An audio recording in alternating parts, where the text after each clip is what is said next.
everyone. I'm Melissa McAllister. And I'm Dr. Lauren Fitzgerald, and you're listening to The Made Fits Show. So for years, we have dedicated ourselves to giving others the tools to feel their absolute best through the power of health, fitness, and nutrition coaching, as well as both Western and functional medicine. Each week on The Made Fits Show, we're going to talk about everything from health trends, nutrition, topics like HRT and medical weight loss, self-care, wellness hacks, different workouts, fasting, our favorite recipes, and more. We promise that The Made Fit Show will be educational, entertaining, but most importantly, worth listening to each week. Now, with small, dedicated changes, you can live a healthier, more heart-filled life. We're excited to show you it's possible with the right strategies that are simple to adopt. We are a certified nutritionist and a board-certified medical doctor who have a combination of over 50 years in the health and fitness world and are passionate about empowering others to take the leap and live their healthiest, happiest lives by using the tools we give in this podcast.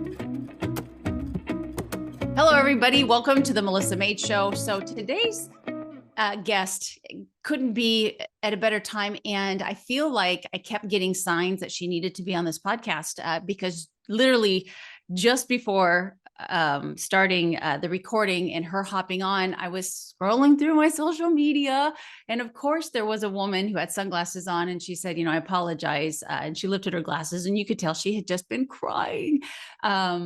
She was at the park with her kids and someone just made a very derogatory comment to the way that she looked. It was horrible. And I opened up the comments as we always do, tons and tons of support. But there was even one person who said, I'm sorry that, that your feelings got hurt, but we should also have a standard when we go out into society. I was just like, excuse me, who are you to set the standard? I'm just blown away at how right now it seems like people will, I don't know, there's just not any more filters. There's just not any more love. And I really want to help strengthen your own grit and for you to know your worth, which is our guest expertise, and to just really dive into truly what is healthy and, how you should see yourself and what things you can do to love yourself where you are now, as you probably are working to be a better person, as we all are. So let me give our guests a real quick introduction, and then we've got some fun things to talk about. So I'm delighted to introduce Ali Sempek, an internationally certified wellness coach and the founder of Ask Coach Ali, a platform dedicated to women's empowerment and wellness. Now, Ali's journey began after a decade of struggling with disordered eating, body dysmorphia, and an unhealthy obsession with exercise, which left her feeling at war with her own body. How many of us have been there? She's determined to find a path that veered away from counting calories and fearing mirrors. Ali sought a life filled with joy, health, and self-acceptance beyond the constraints of unrealistic beauty standards and the relentless diet culture. Today, Ali is a beacon of hope for many, using her expertise to help women break free from the chains of food guilt and the negative body image, guiding them towards reclaiming their confidence and inner strength. And that just gave me goosebumps. Her approach beautifully bridges the gap between fitness obsession and body confidence, advocating for a balanced lifestyle that honors both personal wellness goals and the innate need for self-love. Ali's work is not just about achieving a certain body type, but about changing the narrative of what it means to be healthy. She emphasizes that healthy does not have a specific look and that true wellness encompasses mental, emotional, and physical health. Through her coaching, Ali encourages clients to explore their internal world, tackle limiting beliefs, and embrace a more holistic approach to health that transcends that superficial matrix of body shape or size. Welcome, Ali, to the Made Fits Show. How are you? Thank you for having me. That was a beautiful introduction. Oh, well, thank you. I did some I digging. feel so honored. I did some. I need you to write all of my intros moving forward. It was beautiful. I'm so glad to be here. And I loved what you even touched on as you began the podcast of we are really in such an interesting phase in society, is what I would call it, where people they feel more pressure than ever to look apart. And yet we're also pushing more than ever to accept ourselves. Mm-hmm. And then you've got this third dynamic of people thinking, well, I can be a keyboard warrior in real life. And I'm Yeah. just going to say whatever I think, even if it's going to hurt the people around me. Yeah. And I know we can deep dive into that even further, but it just says so much more about that person than Yeah. anything about ourselves. It really does. It really does. And sometimes it's really hard because if you ever want to respond, even in a loving way, there's just, you can't win in that situation. And so it really comes back to us building ourselves up enough that we understand, and we really can't change people, and we shouldn't try to change people, but we should know our self-worth, which we're going to get into, and walk confidently and proudly, and when, not if, when somebody says something that is wrong, derogatory, insulting, unkind, you name it, that you're able to go ahead and have that bounce off. All of us, I do believe, have all of us will be bothered at some point, at something, but it's how quick you can rationalize it in your head or turn it around and realize that it has nothing to do with you, that makes it so that you have that strong exterior and that even stronger interior to be able to handle those things. Because I really don't think, because obviously social media and the world today is just, I don't see my husband keeps saying, social media will go away. And I'm like, honey, it ain't going nowhere. I totally agree with you. I think it's the new form of advertising, Yeah. right? Even in the last 4 years since the pandemic, we've just seen how social media has really been the space that all the money, all the technology is going towards. Yeah. But also the drastic impact that it's had on humans, especially like the younger generations and how they communicate, how they see their self-worth. And I know like how we're going to talk today, just how they see health. Yeah. We're not seeing health anymore as, am I eating and moving my body and taking care of myself so that I can live the rest of my life, Yeah. and do the things I want to do. It's become this like aesthetic expectation because Mhm. we have to put everything on the internet. Yeah. It's kind of funny too. My husband was just in here. And so we just filed our taxes and everything went, and we were kind of joking about, owing taxes and all that stuff. And he says, social media, I assume they could use social media against you, if you're posting vacations and nice cars and homes, but then your taxes don't match. He said, social media can be, a problem there. And I said, yeah, but hold on. I said, if I can take a picture of myself and go to an app and blow up my booty, I said, then I think you could justify with, the IRS that, that wasn't your car. Because we put such a fake front, Yeah. or the highlight reel on social media. So Ali, I didn't mean to get off on a tangent in the beginning. I would really love for you to start kind of with your story, because in that introduction, I shared about how you battled with your own self, that 10-year battle. If you would just kind of share with the audience, where you started and what got you to where you are today. Yeah, absolutely. One of my favorite questions that I ask my clients is, where did it all start? Mhm. When did you start feeling this way in your body, or when did you notice your body for the first time negatively? And if I think back far enough, mine was probably fifth or sixth grade.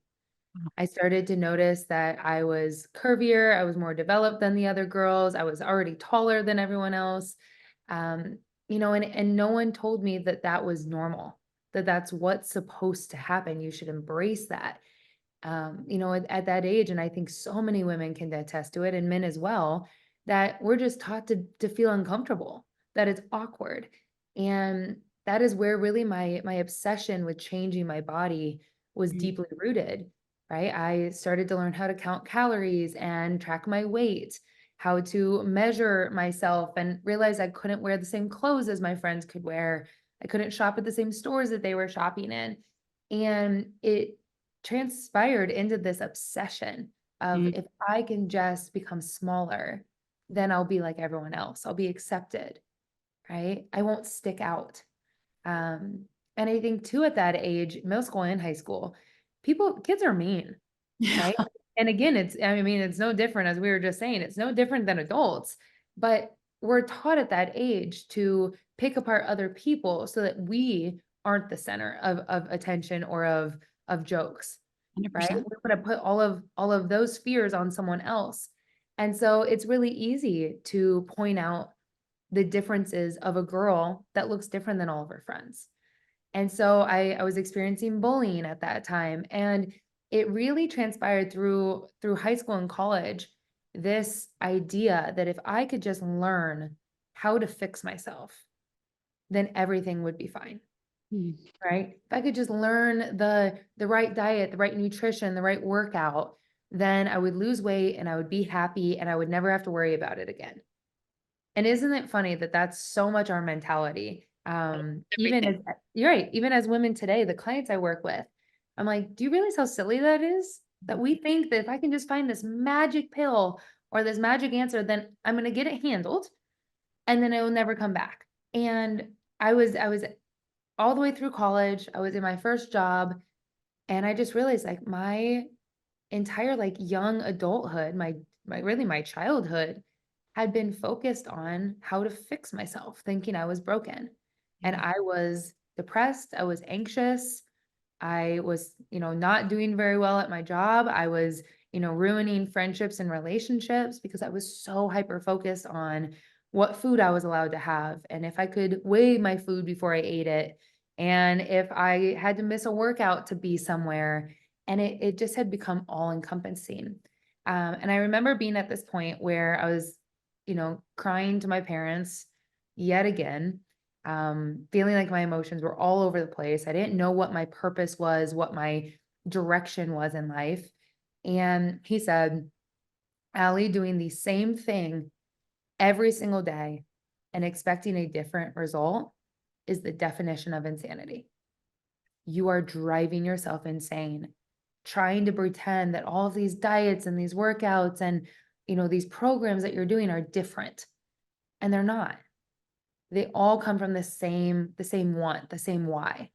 And my why at the time was I want to be smaller Yeah. because of what I thought it would give me, not because of what like the weight loss actually would be, Mm. right? So it's a Yeah. very shortened version. But I think there's so many different pieces of my story Mhm. that built me into um not only the empathetic and resilient person that I am, but also the coaching that I do. Yeah. I looked at all that I had gone through and said, okay, I know for a fact that other women are going through this. And I know for a fact that we are spending thousands, if not millions of dollars a year on diets, on coaches, on trainers, on things trying to fix ourselves because we've been convinced that there's something to fix, Yeah. right? Rather than looking at what is the life that we actually want, Mhm. right? Where does our worth come into play? If we've thought for our whole lives that we're not enough, and Mhm. yet simultaneously we're too much, Yeah. right? Where does the conversation of self-acceptance and worth come into play where it's out of respect rather than out of brokenness? I love that. I love Yeah. that so much. So, in a world that's bombarded with skewed perceptions and unrealistic standards, what are some of the most glaring untruths that society peddles about beauty and self-worth today? The lies that we've been told that you work with your clients to help them, bring light to these lies and untruths. Yeah, I love that question. I don't get asked that question very often, so this is great.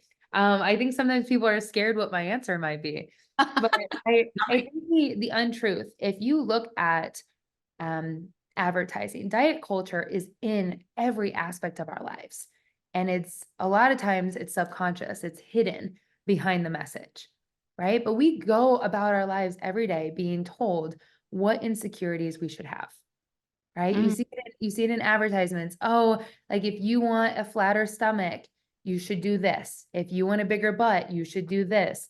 If you want to wear this outfit, right? And then they only show petite model looking girls. Well, then subconsciously we believe I have to look that way in order to wear those clothes, right. right? Even with food, you can look at the history of it, but women are told that we should eat salads and men can have steaks, Mm, right? That women should do cardio and men can lift weights. yeah. It's so deeply ingrained in our society True. of what women should do versus men. And then if you get even granular and you look at women who are in curvier or plus size bodies, the expectation is even more dramatic of, you should be in a smaller body in order to be loved and accepted.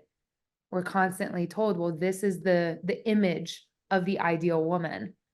And a big thing I take my clients through is I actually love looking at like the history of what body image and beauty expectations have looked like over the course of, decades, right? Yes. Crazy. Oh, it's wild, right? I did a post on Sophia Loren, and this is, decades and decades ago. She's an incredible actress, gorgeous human, and she was a sex symbol.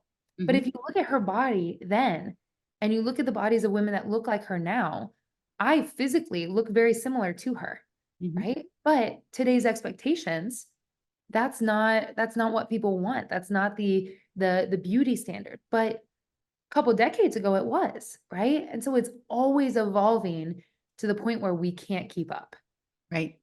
right? Right.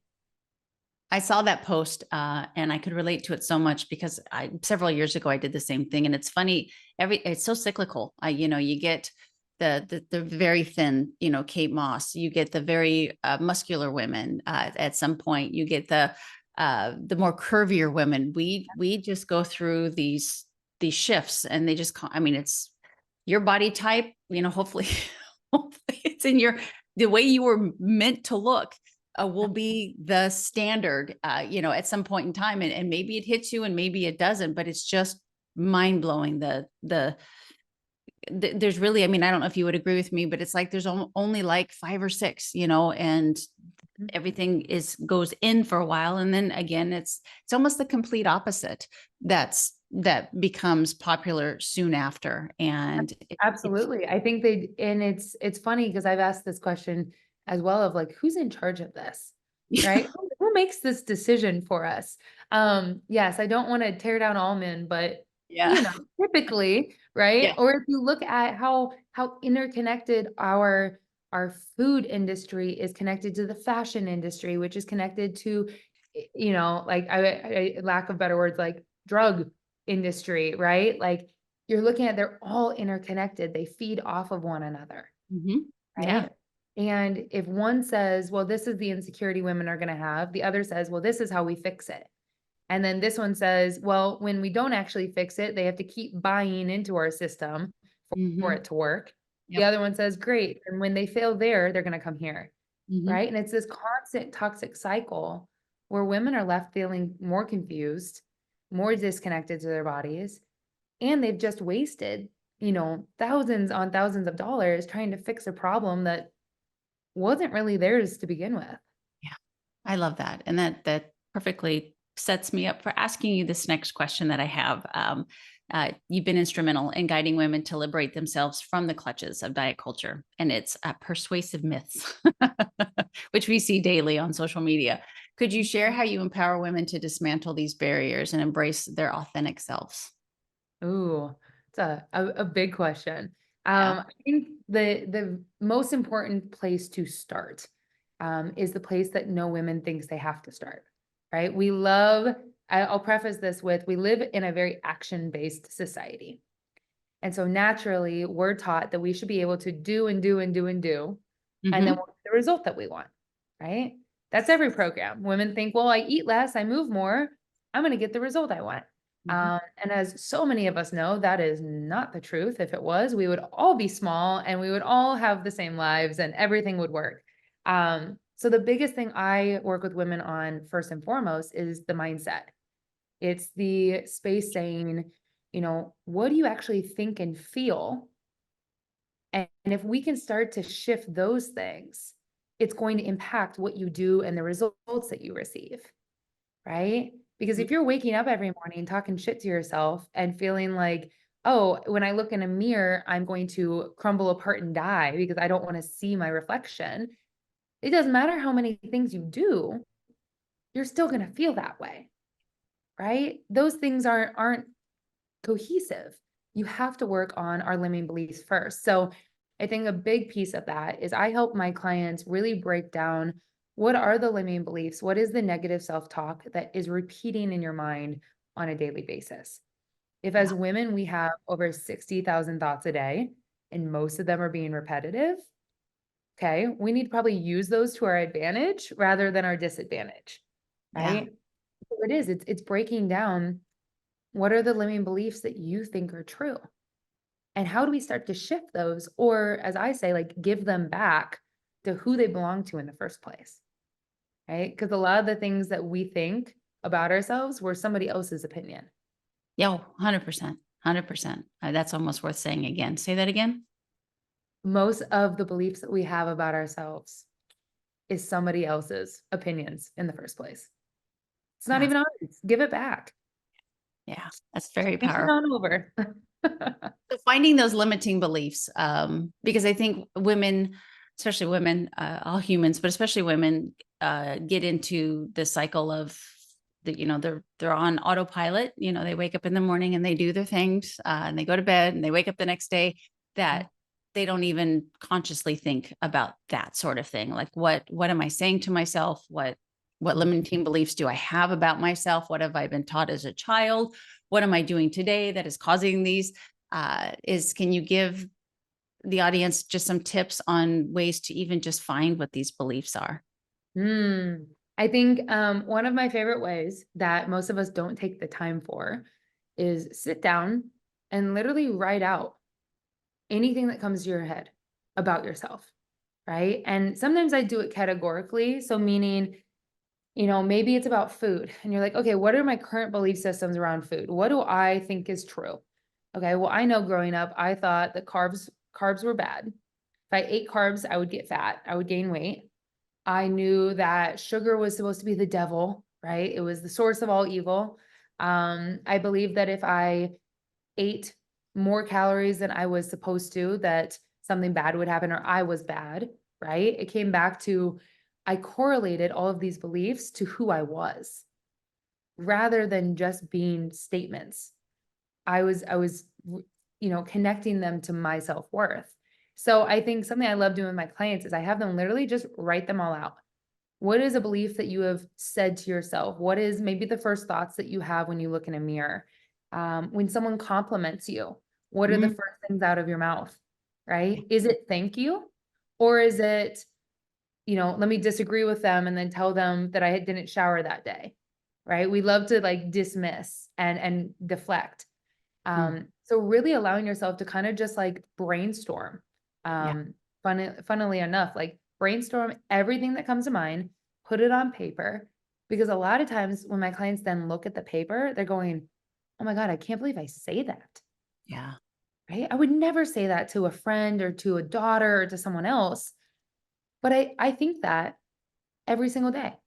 Mhm. Right? And then we get the opportunity to say, okay, if this is what's in your head, where did that come from? When did you start thinking that? Or when did you start to feel that way? What experience or maybe person influenced that belief, right? Because a belief is just a thought that you have thought so many times that now it's true. So that means it can also be changed. And if you can just think for just a second, I mean, because even when you said write down, you know, how you feel about yourself. I mean, the first three things, honestly, that went through my mind were negative. I didn't say positive things about myself. The first three, and I feel like I'm a pretty positive person. I'm pretty happy with myself, but yet the first three things, and I'll tell you, and this is me being very vulnerable, and may say a lot, and maybe Ali, I need to hire you. I'm here for you. I'm holding space. This is so crazy. And I don't know if I just said it because in my mind, I'm thinking this is what women would say, Mhm. working with a lot of clients too. I know this is the first thing that they would say, but when you said that, the first thing I said was, I am fat. And I know I'm anything but fat. I don't have extra adipose tissue on my body. But that was the first thing that came to my mind when you said that, and then it was, I'm old, I'm blah, blah, blah, and things like that. And I was taken aback really quick by that. Cause I was like, wow, Melissa, you need to do this. You need to do this because obviously you let those things that are going to sabotage you come to your mind first before those positive things. And Yeah. it's, Well, I appreciate you being vulnerable and sharing that yeah, because I think as coaches, you know, people forget that we're humans. yeah, That we are also going through this growth and evolution ourselves. I was just talking with another coach friend of mine yesterday that, the limiting beliefs that I have just shifted, right? Even doing this work, it's not that they magically all go away. Yeah. It's that you're more capable of recognizing them and Mhm. noticing where the triggers are showing up, Yeah. right?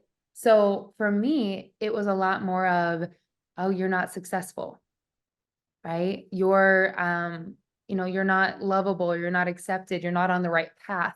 Mhm. Um, because I talk a lot about, yes, it's body image and food expectations, but also just as a woman, we're expected to be married by a certain age and have kids by a certain age. And, you should have a certain career path. And there's just so many boxes that we're put in. And I think it's so interesting that when we look at those limiting beliefs that we have and we ask ourselves why, right? Mhm. Like you just did, you said, okay, but I'm not fat. Why am I thinking that? Where is that showing up? Mhm. Right? There's Yep. maybe a piece of us or like an unhealed piece of us that still feels that way. Mhm. That's correlated with a trigger or with a habit. Yeah. I just think that's so important to even just be vulnerable about. Yeah. Yeah. This morning I did a post on my social media, on my Instagram, intentionally with this podcast in mind. And it was, can you tell you're healthy by how you look? And at Mhm. first, I think people want to say no, because, right now we're really trying to teach people that just a thin person does not mean healthy, where a person with extra weight on them does not mean that they're unhealthy. That's ludicrous.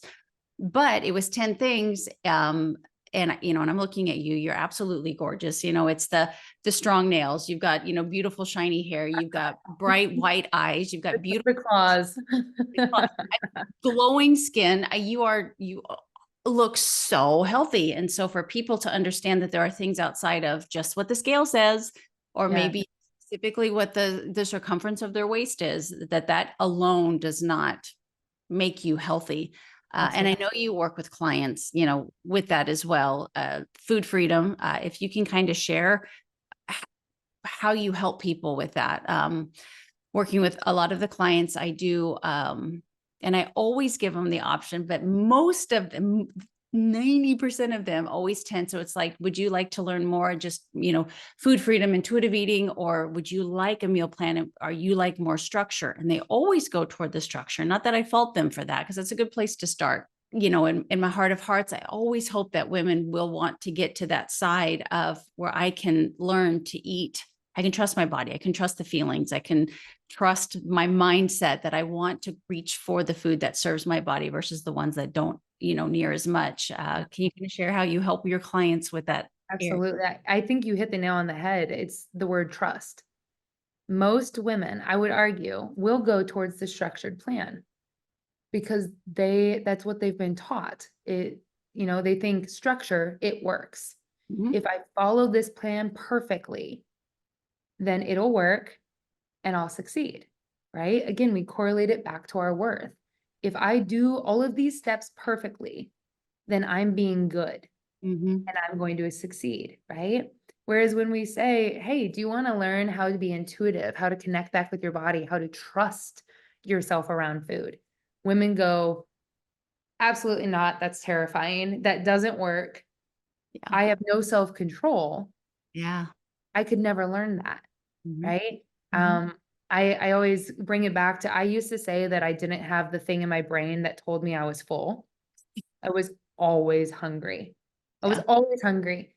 And I hear that so often with clients is they're saying, if there's not a meal plan, how can I trust that I won't just eat everything in sight and gain more weight and be so much more, unhealthy and unhappy and have to start all over? Yeah. And again, bringing it back to the mindset piece. So much of what I do is more about who you're being than what you're doing, Mm. right? So when we talk about food and trusting your body was born knowing what it needed, right? Our bodies breathe on their own, which I think is one of the coolest things, So do I. right? You don't have to think about breathing. It Heart. just does, Yeah. right? And so cues that your body gives you, like hunger, is your body's way of saying, hey, I know what I need. Here's your cue. Go do it. Yeah. Right. And we've been taught over decades of misinformation and really trying to outsource our intuition that we should ignore those cues. We should say, nope, those don't exist. That's me being weak. Yeah. I should follow my plan. I should follow this perfectly, and then I'll get what I want if I ignore all of this. Mm-hmm. But I would argue that unless you are an extremely militant, like disciplined human, which if you are, props to you, I am not, and most people are not, most of those structured plans will eventually fail. Mm-hmm. And not because you're failing, but because they're not set up to factor in that life happens. You know, you might want to be at a birthday party and enjoy a piece of cake with your kids. Mm-hmm. You might be on vacation and not have access to the things that were on your plan, right? And so what happens when life happens? Do you just fall completely off the wagon and start again? Well, that's the commonality that I see within my clients is they're saying, I'm sick of trying these things over and over and over again, and I keep failing, right? And I have to remind them that you're not the person, you're not the thing that's failing. The system, the structure that you're in doesn't match who you are or the lifestyle you have, right? And that looks different for everyone. But when we look at more intuitive eating, and that's a big part of what I coach and what I preach on, is intuitive eating is so much more about who you're being around food, around your body, around movement Mhm. than any of the specifics, right? So while yes, I can eat whatever I want, everything's on the table. Intuitive eating teaches, while yes, that's true, are you going to eat all of the things that are not going to get you to the goal that you have? Mm-hmm. Well, that's up to you, right? Are you choosing things out of respect for your body and for your life? Or are you choosing things because they're a coping mechanism, they're a stress management tool, they're a trigger, right? So it's so much deeper into who you are. And again, those limiting beliefs, the habits that we've built to keep us safe, than really anything to do with whether you eat an apple or a banana, Yeah. right? Because they're both fruit. They Yeah. do different things. They have different nutrients, right? One isn't better than the other. Um, But I do think it's interesting the amount of women that come to me that have even gotten to the point where they're scared to eat fruit Yeah. because it has too much sugar, it has too much carbs. I can't do that if I want to lose weight. Yeah. I would argue like that's actually why you keep gaining weight. It's because you're restricting things that then causes this obsession to the point where you end up binge eating on it anyways. Yeah. Have the damn bowl of ice cream, move on. Yeah, having this conversation too and talking about the difference, it was just kind of, I guess, self-reflection right here between the structured plan and, really trying to help them because intuitive eating in the beginning, especially if you've, been eating in a very un just balls to the wall. I don't know how else to say it that, Yeah. there's zero structure whatsoever. It's very difficult in the beginning because of obviously the cravings and Mhm. your body just being in that habit, but Yeah. also by picking that structure versus trusting, like you said, it's easier to, you want to lean towards something that you can blame as opposed to yourself. So say for instance, you have both of these. Well, if the structure plan doesn't work, that, you followed it doesn't work, that's not your fault.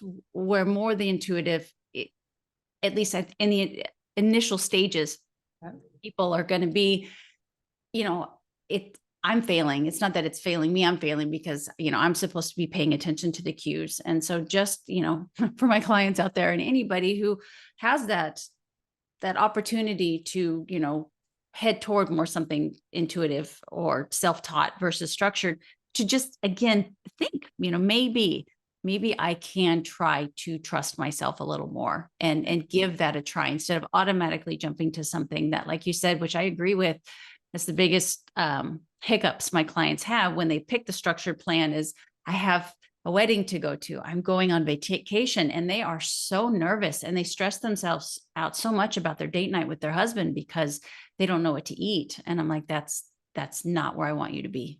Right. Right. And I think there's a space where you can have a little bit of both.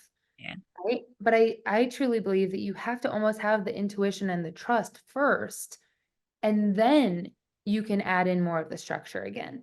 Yeah. Because otherwise, like you just said, it becomes this obsession. It becomes this like, this emotional response to food, right? It's stress inducing Mhm. versus, what I'm teaching is I just don't want you to think about it. I want you to be able to go to a dinner with your husband and go, what's on the menu that I'm excited about? Right? Because I trust that I can enjoy the food until I'm full, until I'm satisfied, and then I can move on because I don't eat that every single day. Mhm. I know that I'm making choices throughout my normal day that respect the body I have and the goals I have. Cool. So, like for me, for instance, that means I have protein at every meal, right? I like having more muscle on my body. Well, I know that those go hand in hand. Cool. I'm just going to do that. I'm not going to psych myself out about how much or how many grams or what source, right? It doesn't have to be that granular unless you are a professional competitor or you're an athlete of some kind. Then go for it, right? But if you're I hate using the word average, but if you're an everyday human, Mhm. we got to find something that works a little bit better for you, that makes more sense, that doesn't take up as much brain space. Right. Right. Sustainability. Yes. I always tell people, my goal is to help you create a lifestyle plan that if you go on vacation, it's not so far from what your everyday life is that you do, you know, go crazy because you've learned the habit of enjoying your walk. So even on your vacation, you take your walk. You enjoy Mm. having, you said salad, and I giggled because one of my catchphrases is always start with a salad, but not for the calorie versus the steak, Yeah. but just nutrition. Get your But vegetables in. to have, you still enjoy having a small salad before dinner. So you even do that on vacation. You love working out. So you still work out while you're on vacation. I want you to feel like, so on vacation, you might have a few more glasses of wine that week, or you might, share dessert with your, best friend or your spouse, every night. That's the difference. Big freaking deal versus, not, lifting a finger the whole week because you hate the exercise that you do at home, or you feel it's something you have to do and not want to do. And the way that you eat when you're able to get off that plan, you eat everything completely opposite because you've restricted yourself so much. So that's always my plan is, I don't want you go on vacation, you're going to be like, oh, there'll be small tweaks, but I really enjoy my life and I don't need it to be that I different. don't need to change. Yes. I call those my non-negotiables, right? What are the non-negotiables that you have in your everyday life that keep you sane, that Okay. make you happy, right? That give you what you want. And they might be as simple as like you said, movement, drinking water, right? Saying affirmations. Mm-hmm. And I think you can apply those then to every aspect of your life, no matter where you are, because they're just habits. Yeah. So say, Ali, you have a brand new client and their health is not real well. They have a lot of weight to lose. They've not eaten, they don't like vegetables, the whole gamut. Because I understand that you're starting them, it's more of what's up here than what's in your fridge and what's, in the pantry and what you have on your grocery list. How, for the person that may be listening to this and they're just starting, it's Mhm. just really, they're just ready. They're ready for that change. And it's more of, they realize, oh gosh, it's not the structured meal plan. It's not getting those 10,000 steps. It's what I'm telling myself in here and what I'm doing in here. What is kind of the first step? Obviously we talked about, brain dump and get all of that out and really take a look at what you're telling yourself, Yeah. but actionable things to help people become more comfortable with trusting themselves when it comes to not listening to the noise of social media telling them they're not good enough, or it could be them, really respecting the body and putting, healthier foods inside of it. Where do we start? It's a beautiful question because I think that everyone starts in a different place. Yeah. I think to put it in a in a catchphrase, if you will, you have to start with breaking up with the bullshit. Mm, And I mean that in the sense of, like you said, okay, social media telling me who I should be. Great, unfollow people. If yes. it doesn't make you feel good, if they don't encourage you or make you a better version of who you already are, unfollow them, mute them, even if it's friends, even if it's family, set the boundary, right? You mentioned, if you have a client that is aware that, hey, yes, I need to do this because I actually need to lose weight. I need to work on my internal health, right? That's a different conversation. Because I have those clients as well who have been stuck in diet culture for so long that they've made themselves extremely unhealthy, Yeah. right? And that conversation might be more like, okay, what are we doing each day that's piling on top of one another to create the outcome that we want, right? So we almost like work backwards. If the goal that we have is to lose some weight, maybe get off of certain medications, increase your heart health, whatever it might be, we've got to say, okay, what are realistic, tangible things that you can do just this week Mm. to make one step closer, right? Because I think one of our biggest misconceptions is that when we have this big goal, right, maybe of getting off all of our medication, it's that we think, great, I'm just going to stop taking all of it and see what happens, right? Or I'm going to just go all in, right? The all or nothing mentality loves to catch up with us. Yeah. And what's actually true of humans, in order to make something happen, I always say small hinges swing open big doors. Mm. I literally have big doors right behind me, Yeah. really small hinges, right?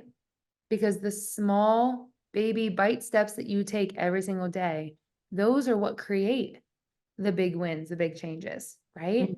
So, sometimes for a client like that, we talk about what kind of movement do you enjoy, right? It doesn't have to be going to the gym. What kind of movement do you actually enjoy doing, right? We get them kind of curious about, okay, what do I actually like to do? What's natural to me? I had a Mhm. client that every time she dropped her son off at school, she would go and walk the hill at his school. Mm. And she's like, you know what? I think that's where I'm going to start. My goal is that by the time, we're done working together, I can walk that hill and not be breathing heavily, Mm. right? I can do it successfully. Well, now, I mean, we haven't worked together for probably last 6 months.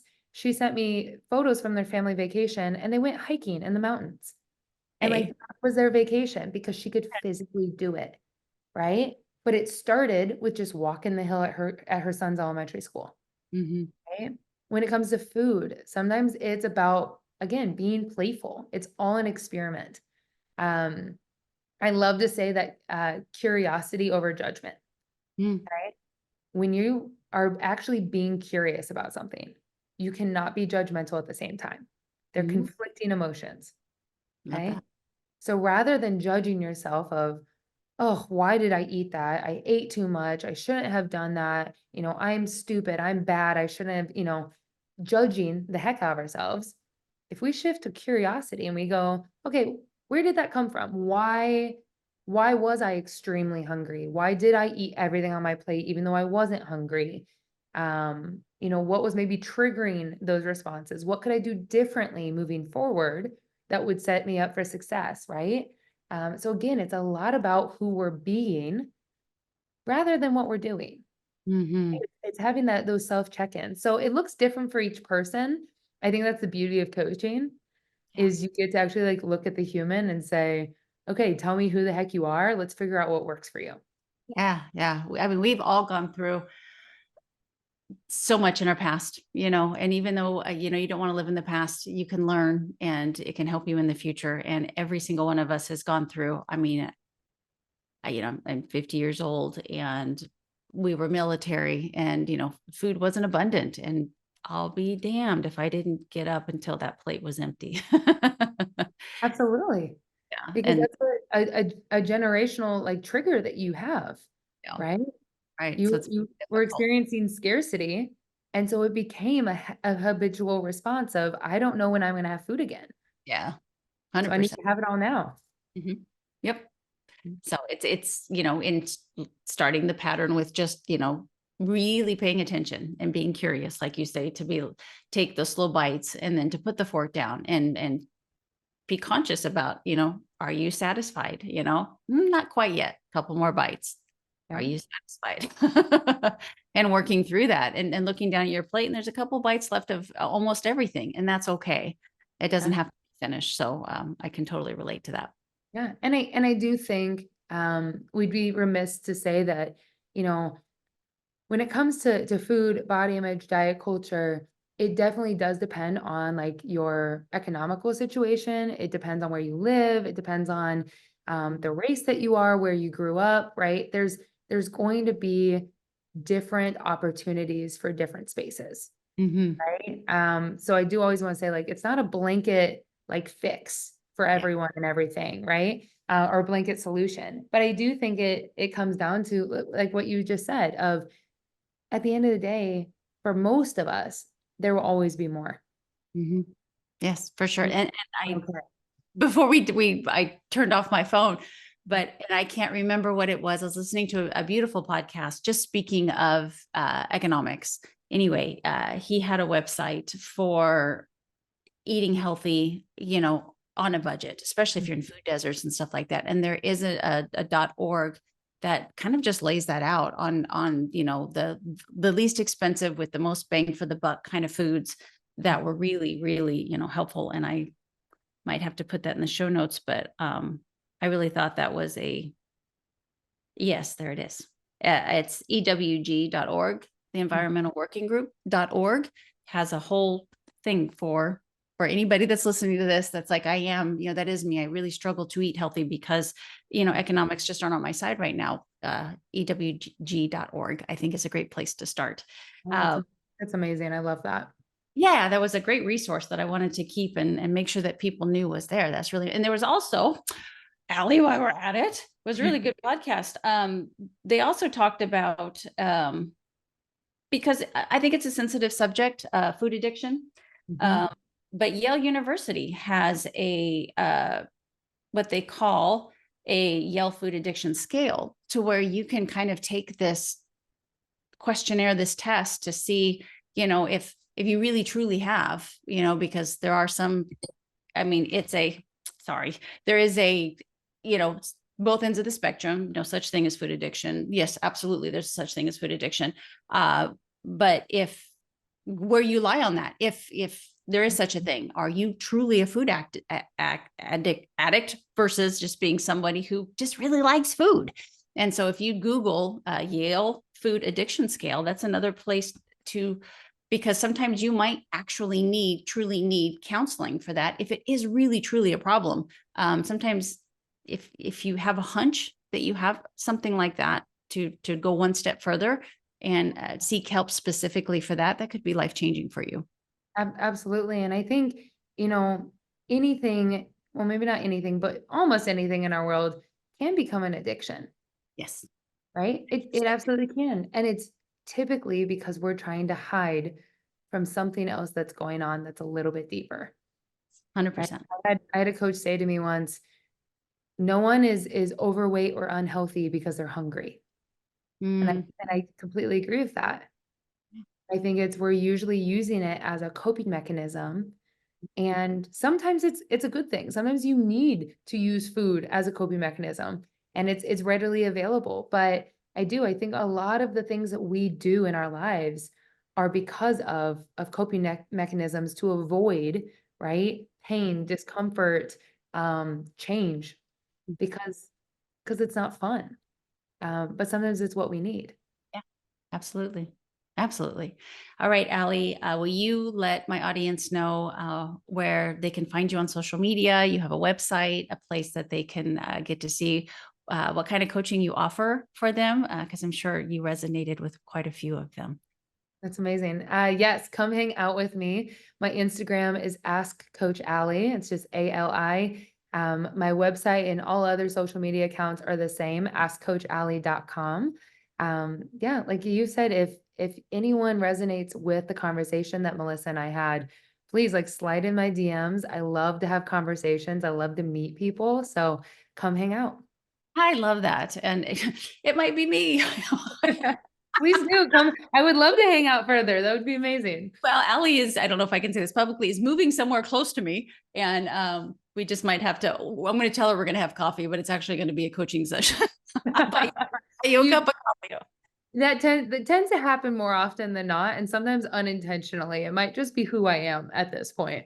Yeah. Well, you're very easy to talk to. I'm sure you've heard that a million times, but you're just, and for those of you that are listening, most people listen to the podcast. Like I said, she's absolutely beautiful, but she resonates joy on her face. So she's a very pleasant person to have a conversation with. And I would love to do that in person, because I just might sit here like this the whole time and just look at your beautiful Thank you. I appreciate that. I think that's one of the best compliments anybody can receive. So I'm so glad I got to be here. Thank you for having me on. You're welcome. Thank you for being here. And everyone, as always, I hope that you wake up feeling prepared, and I hope you go to bed feeling proud. Have a great day. Wow, we've reached the end. But before we leave you, we'd love to hear from you. After all, it's not every day that someone reaches out and asks for your opinion. And to us, your opinion does matter. Now, the content in this episode is not intended to be a substitute for professional medical advice, diagnosis, or treatment. Always seek the advice of your physician or other qualified health provider with any questions you may have regarding a medical condition. Share this episode with anyone you think needs to hear this message. And please remember to do your part of the bargain by rating, reviewing, and subscribing wherever you listen to the Made Fits show. We are Melissa and Dr. Fitz, and until next time, thank you for your time, support, and action you take in your own health journey. You get one life. Let's live it abundantly together.